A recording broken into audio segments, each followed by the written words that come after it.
Halo Solar Mistik, kembali dengan saya Triandoko di Bermain Jiwa. Video kali ini saya akan bahas hal yang lagi hangat belakangan, yakni tentang wayang. Jadi kita di dalam kondisi masa transisi, jadi dunia bergerak cepat sekali, maka akan lebih banyak timbul masalah. Oke, makin sering, tensinya makin tinggi. Kasus wayang ini kan sebetulnya bukan hal yang baru, pasti ada potensi konflik. Sebelumnya kita mengalami kasus penghinaan suku Dayak, dan kemudian suku Sunda, kemudian kasus sesajen, mau ke belakang lagi. Sebenarnya kalau kita ingat, mulai tensinya terlihat itu semenjak Pilkada Jakarta. Semenjak itu tidak pernah tensinya turun. Jadi entah sampai kapan puncaknya dan kapan ini bisa segera kita selesaikan. Jadi di video ini mungkin saya akan lebih jelaskan kenapa sih selalu ada benturan antara agama dan tradisi lokal, budaya lokal, kemudian benturan agama dan sains. Saya coba jelaskan dari apa yang saya tahu dari proses mistik saya. Oke, seperti apa kita akan bahas setelah yang satu ini.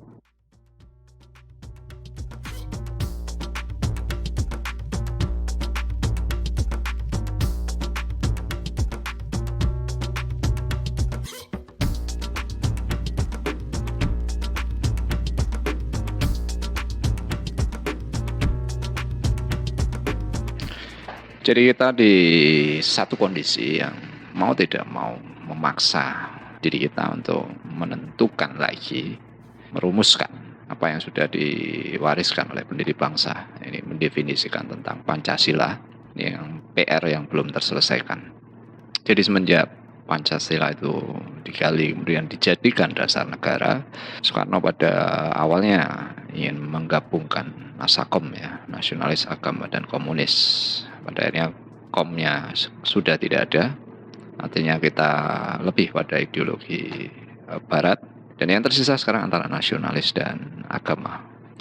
Nah, ketika ada satu masalah dan bagaimana itu bisa diselesaikan, ya, cuma dua kemungkinan. Satu melalui konflik, atau yang kedua tanpa konflik. Kalau melalui konflik, ya siapa nanti yang lebih kuat, dia yang akan menentukan apa yang berjalan berikutnya. Sampai sekarang ini masih menjadi PR buat kita. Kemudian, kalau tanpa konflik, artinya berarti harus ada pergerakan dimensi kesadaran, menemukan paradigma baru, mencoba memahami apa yang sudah digali dan dijadikan dasar tadi. Jadi ke depan kita bisa berjalan mengikuti tantangan zaman. Oke, jadi video ini terkait dengan apa yang saya bagikan di video sebelumnya. Saya bahas tentang sesajen. Beberapa komentar mungkin menganggap saya aneh karena memberikan ruang untuk intoleransi. Saya akan lebih perjelas di video ini. Kemudian saya juga pernah membagikan video tentang apakah agama itu kebenaran. Kemudian saya membahas juga tentang jati diri di video apa itu kesadaran. Jadi dengan memahami jati diri, semua masalah itu lebih bisa dipahami secara terang benderang. Tapi memang proses ini tidak mudah. Inilah sebetulnya spiritualitas. Jadi apa yang saya coba kupas di sini terkait dengan belakangan kasus wayang, sebenarnya ini hanya karena kita kehilangan sisi spiritualitas dari apa yang dijalankan dengan agama itu sendiri. Jadi saya akan mencoba membahas dengan istilah yang berbeda supaya jalan berpikir kita juga lebih bisa mudah memahami apa yang terjadi belakangan ini. Saya akan menggunakan istilah kultus. Jadi kalau ada benturan agama dengan budaya atau tradisi lokal, agama dengan sains, bagi saya artinya definisi agamanya yang kurang dipahami. Apa yang saya temui sekarang bahkan tidak hanya di Indonesia, ini menyangkut dimensi kesadaran secara global. Yang saya bisa temui sekarang sampai saat ini, tidak ada agama, yang ada lebih banyak kultus. Sekarang saya akan coba jelaskan apa itu kultus materialisme, supaya ketika kalian menangkap apa yang saya bagikan, kalian bisa memahami apa yang dimaksud dengan spiritualitas. Karena ketika orang beragama, mereka merasa itu juga berspiritual. Padahal spiritual itu sangat sangat berbeda. Jadi ketika kita memahami nilai-nilai spiritual, maka akan ada banyak hal yang selama ini kita pertentangkan itu lebih mudah secara terang benderang kita pahami. Kita mulai dulu dari apa yang tadi saya sebut di awal. Pertanyaan sederhana, apakah agama itu kebenaran atau jalan menuju kebenaran?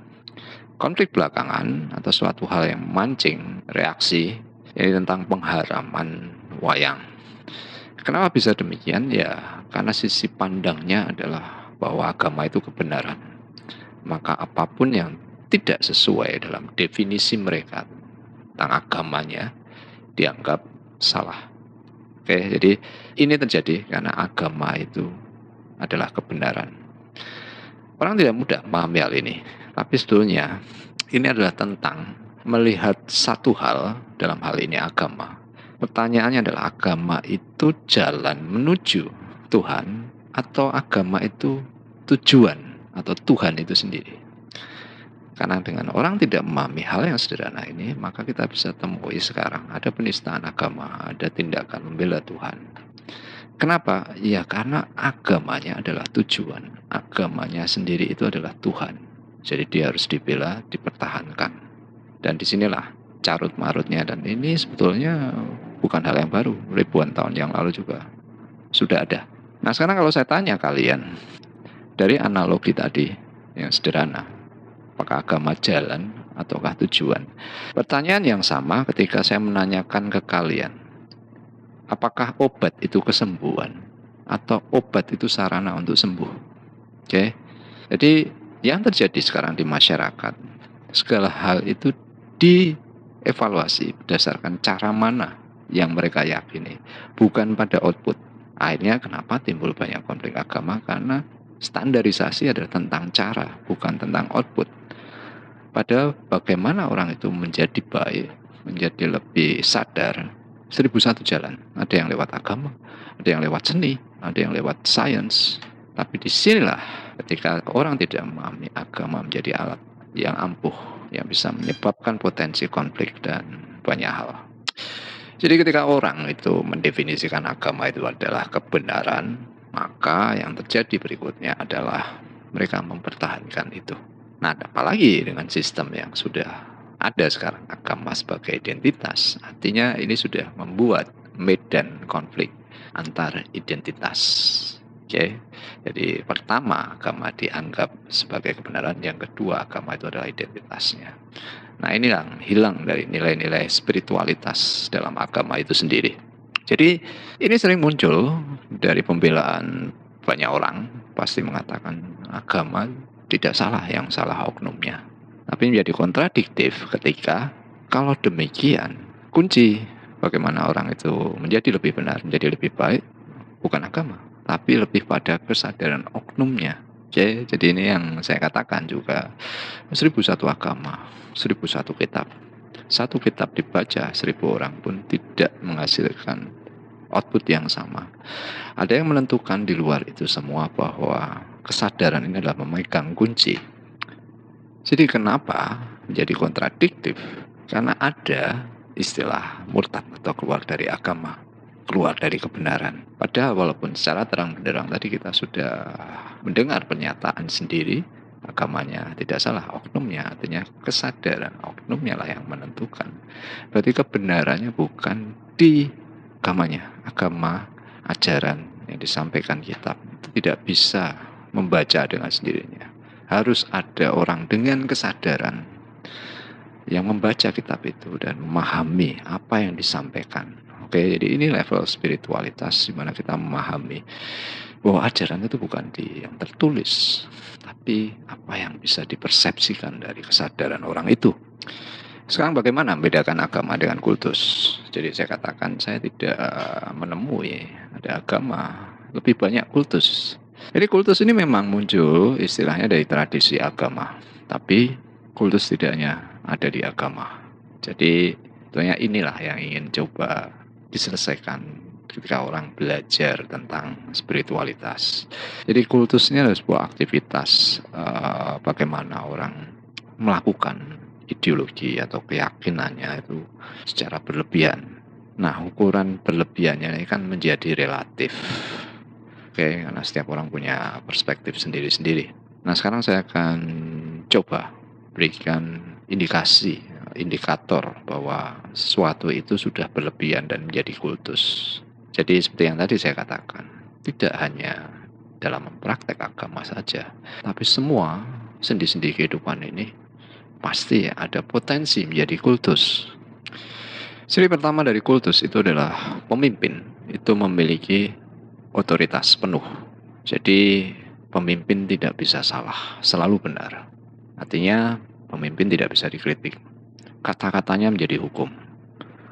Dan ketika ini menjadi berkembang, menjadi besar, inilah yang terjadi sekarang. Pemimpin kultus itu di atas segalanya, di atas hukum. Dan kenapa sekarang menjadi situasinya menjadi lebih rumit? Karena kita tidak pernah tahu batasan mana itu sudah berlebihan. Tapi ada ciri yang paling mungkin gampang dikenali. Suatu hal, entah itu ideologi, ya, keyakinan, pengetahuan, di mana si pemimpin atau pengikutnya menganggap itu sebagai suatu kebenaran yang mutlak, maka sudah bisa dikatakan itu adalah kultus. Karena satu hal yang sifatnya mutlak benar adalah Tuhan yang tanpa batas. Jadi kembali lagi pada apa yang tadi saya ungkapkan. Tuhan itu adalah tujuan kita yang tanpa batas. Agama hanyalah sarana menuju satu misteri tanpa batas. Oke, ciri berikutnya dari kultus itu adalah doktrin satu arah. Jadi dalam kultus yang terjadi, pengikut itu hanya boleh mengetahui suatu hal dari sumber yang diizinkan. Di luar itu tidak diperbolehkan. Dan ini biasa kita temui dalam praktek keagamaan. Tapi saya katakan tidak hanya di agama. Di pendidikan pun sekarang itu sudah menjadi kultus. Sains juga menjadi kultus. Kenapa demikian? Kalian belajar di sekolah itu bukan belajar berpikir, tapi hanya untuk menghafalkan apa dan mana yang boleh dipikir. Jadi semua murid, siswa itu belajar di sekolah kan harus belajar 5 mata pelajaran, 6, 7 ya kan, matematika, fisika. Ya itu kultus. Kenapa sekarang kualitas manusia itu menjadi semakin terbelakang? Karena tidak pernah dididik untuk berpikir. Hanya didoktrin mana yang boleh dipikirkan. Itu sebabnya banyak orang sukses.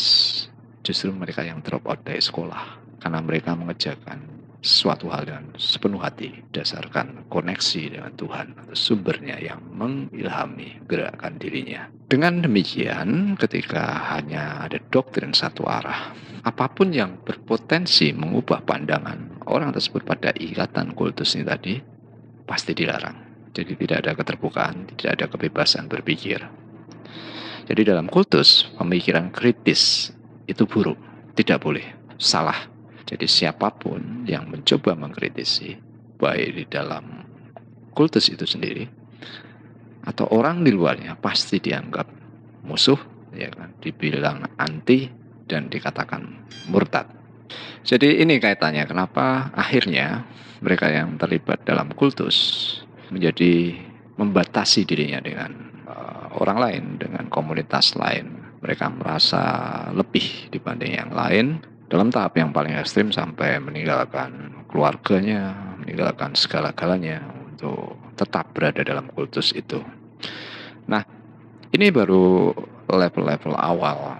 Setelahnya ketika kultus ini menjadi besar, dia tidak menghindar, tapi menyingkirkan siapapun di luar komunitasnya yang dianggap tidak sejalan. Oke ya, jadi ini celah bagaimana menggunakan kekuatan kultus untuk alat politik. Sekarang saya akan lebih berjelas spiritualitas dan materialitas. Banyak orang yang merasa bahwa ketika mereka menjalankan praktek agama itu juga artinya mereka berspiritual. Dalam konteks yang paling ekstrim, spiritualitas sangat-sangat berbeda dengan agama. Ini adalah suatu pemahaman yang abstrak. Tapi keduanya ini adalah bagaimana eksistensi Tuhan itu bisa dipahami Jadi ini bukan tentang konflik antara spiritualitas dan materialitas, tapi ini adalah kesatuan, satu paket. Maka agama itu menjadi kultus ketika kehilangan sisi pemahaman spiritualitasnya. Jadi kalau mau dikatakan, agama itu sendiri adalah materialisme. Proses mematerialisasi keberadaan satu hal yang tanpa wujud di belakang semua eksistensi ini. Jadi ini tentang menjelaskan adanya spirit atau ruh atau Brahman atau Chi atau prana, pril, banyak istilah untuk itu. Ada, tapi tidak ada wujudnya, dan bagaimana ini bisa dijelaskan. Jadi siapapun tokohnya yang membawa ajaran, entah itu Buddha Gautama, entah itu Yesus, entah itu Nabi Muhammad, entah Surama Sada, dan siapa lagi, semua itu pasti berawal dari pengalaman mistik, mendapat wahyu, mengalami pencerahan, iluminasi. Kemudian inilah yang dimaterialisasikan, diwujudkan dalam apa? Ya, dengan mengajar, berdakwah, kemudian dituliskan, ya kan, dikitabkan, supaya konteks pemahaman kesadaran tadi yang abstrak, tidak ada wujudnya, bisa dipahami. Jadi semuanya ini adalah satu paket, dan ketika satu hal nilai spiritualitasnya ini hilang, maka konteks pemahaman Tuhannya tidak utuh. Jadi kalau mau saya katakan yang paling ekstrim saja, mungkin susah orang menangkap. Kalian berdoa itu saja, itu sudah mematerialisasikan Tuhan, sudah menyosokkan, membentuk dalam persepsi kalian satu objek yang kalian minta permohonan, yang kalian gantungkan. Oke? Jadi ini yang sulit dipahami. Ketika orang menggantungkan sesuatu hal di luar kesadarannya, dia sudah terjebak materialisme. Hal yang sama terjadi pula ketika orang memimpikan, merindukan adanya Satrio Piningit, adanya Imam Mahdi. Artinya dia mulai menggantungkan satu hal di luar kesadarannya. Kesadarannya menciptakan penyosokan, dan sosok itu sendiri yang dia rindukan, dia tunggu-tunggu, bukan fokus pada menyadari kekuatan apa yang sudah ada. Jadi inilah susahnya dalam konteks kalau kita belajar spiritualitas mistik itu sendiri. Ya, saya pikir hanya satu-satunya cara, karena orang mengalami perjumpaan secara pribadi. Apa sih batas antara pikiran dan sumbernya? Tidak ada, dia tidak ada wujudnya. Jadi dari setiap ajaran sebetulnya intinya sama. Bagaimana membebaskan orang dari belenggu kemelekatan, sifatnya materi, sifatnya duniawi. Jadi konteks bagaimana memahami Tuhan yang abstrak tadi selalu coba dibangun, disampaikan, menghapus potensi kultusnya. Dari mulai Buddha Gautama dengan konsep ketiadaan, dia meniadakan sosok Tuhan supaya tidak menciptakan satu hal di luar kesadarannya sendiri. Kemudian ketika Yesus datang membawa konsep Trinitas, dia membawa satu relasi dengan Tuhan itu sebagai keluarga, bukan sebagai penguasa. Ini konsep yang revolusioner waktu itu untuk meruntuhkan apa yang terjadi seperti sekarang, memanfaatkan nama Tuhan sebagai legitimasi alat berkuasa. Arahnya ke sana. Maka Yesus mengatakan dia adalah raja. Raja mana? Kerajaannya di mana? Kerajaannya bukan berasal dari sini. Kerajaannya di surga. Satu konsep yang tidak berwujud. Tapi ya gagal, karena begitu Yesus tidak ada, kemudian lahirlah kepausan, Vatikan. Ya, istilah yang sama sekarang dengan mimpi, dengan tentang khilafah. Bagaimana tokoh yang mencoba merevolusi mindset, ya, konteks tentang Tuhan sebagai penguasa, malah kemudian diteruskan oleh pengikutnya membentuk kekuasaan. Dan apa yang terjadi ya bisa dibaca sendiri. Semua konflik, perang agama zaman dulu juga melibatkan adanya dominasi alat politik ini tadi. Ini kemudian coba dievaluasi lagi.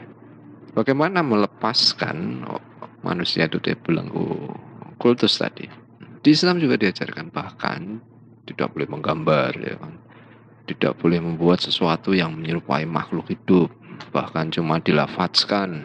Ini tujuannya supaya bagaimana sih memahami yang abstrak tadi tanpa kita menciptakan sosok baru. Demikian pula kemarin ada kontroversi penyataan Tuhan bukan orang Arab. Jangankan masalah orang, kata orang di situ menyerupakan Tuhan dengan orang. Diberi nama saja itu sudah menyosokkan. Oke, jadi inilah jebakan kita pada keterbatasan materialisme untuk menjelaskan satu eksistensi yang tanpa batas, yang tidak ada wujudnya. Hal-hal yang lain kalau kita kenal ada politeisme, monoteisme, ateisme, itu juga materialisme. Kenapa? Ya pokoknya ada sesuatu hal yang punya kekuatan yang tidak ada wujudnya, kemudian ribut sendiri. Coba dihitung, satu atau banyak. Kemudian ateisme juga timbul karena adanya kultus. Kalau kamu tidak percaya dengan apa yang saya yakini, ya kamu golongan ateis. Oke? Kemudian diadu. Pokoknya semua yang isme-isme itu adalah konteks bagaimana menerjemahkan sebuah keberadaan kemudian jadi kubu-kubu. Jadi jangankan benturan antara agama dengan budaya tradisi lokal, benturan agama dengan sains, semua karena orang tidak mengenali adanya kultus. Maka kebebasan beragama itu juga jargon. Karena jelas tujuan agama itu membebaskan dari kemelekatan konsep materi, dari duniawi. Maka kalian hanya mendengar kebebasan beragama, tapi tidak ada ruang untuk bebas dari agamanya. Kalau kamu mencoba membebaskan diri dari agamamu, artinya kamu murtad. Nah, itu tadi saya jelaskan tanda kultus. Demikian pula toleransi antar umat beragama itu juga jargon. Oke? Apa pernah kalian mendengar toleransi antar umat tidak beragama? Kenapa di negara yang justru tidak religius malah lebih tertata, lebih sedikit korupsi, kasus kriminalitas? Ya karena peluang mereka dimanfaatkan sebagai alat tidak ada, kecil. Oke, jadi kenapa di video sebelumnya kasus Sajen ya, intoleransi, saya tidak fokus pada oknum atau individunya. Jadi apakah itu intoleransi, apakah radikalisme, semua itu bukan hal yang baru terjadi berulang-ulang. Artinya ada satu mekanisme atau sistem yang berjalan yang menyebabkan itu selalu berulang. Jadi saya fokus ke sistemnya. Apa yang terjadi dengan klarifikasi bahwa oh iya saya menyampaikan itu hanya untuk kalangan saya sendiri. Nah itu juga tentang kultus.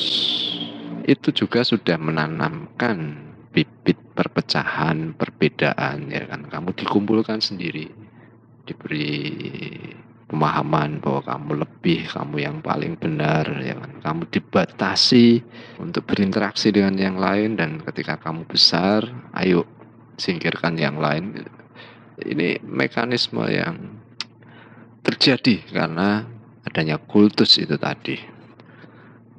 Dalam konteks wayang dulu itu adalah sebuah bentuk media, selain hiburan juga pengajaran. Bagaimana nilai-nilai hidup itu disampaikan lewat media entertainment ya zaman itu wayang. Nah sekarang misalnya kalian lihat film-film Hollywood, ya kan, media yang sama melakonkan sesuatu itu bisa mempengaruhi banyak orang.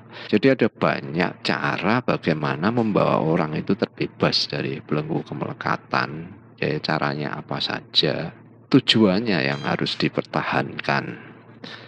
Jadi ini yang disampaikan Soekarno dulu. Perjuanganmu lebih berat karena kamu menghadapi bangsamu sendiri. Saya mencoba memperjelas tentang adanya kultus. Jadi kalau ini tidak dipahami, bahkan katakanlah ke depan tidak perlu berjuang lagi. Kenapa? Ya karena sudah kehilangan, apalagi yang mau diperjuangkan. Jadi Pancasila itu sendiri adalah rumahnya, dan rumahnya sendiri sekarang mau dirobohkan. Kalau orang yang memahami Pancasila, artinya Pancasila itu sinergi. Ya baik nasionalis, agama, maupun dulu Soekarno menyebut komunisme, ada nilai-nilai yang diambil dan diramu di sana. Jadi pilihan terbaik adalah selalu untuk jangan sampai terjadi konflik supaya kita tidak kehilangan apa yang sudah dimiliki. Bagaimana mentransformasi kesadaran pemahaman akan definisi Pancasilanya, itulah yang mesti lebih diperjelas. Oke, sampai di sini video ini. Semoga ini bawa sedikit gambaran ke kalian apa itu kultus. Kalau kalian suka video ini, silahkan berikan like, silahkan share. Kita akan ketemu di video selanjutnya. Selamat bermeditasi, selamat bermain jiwa.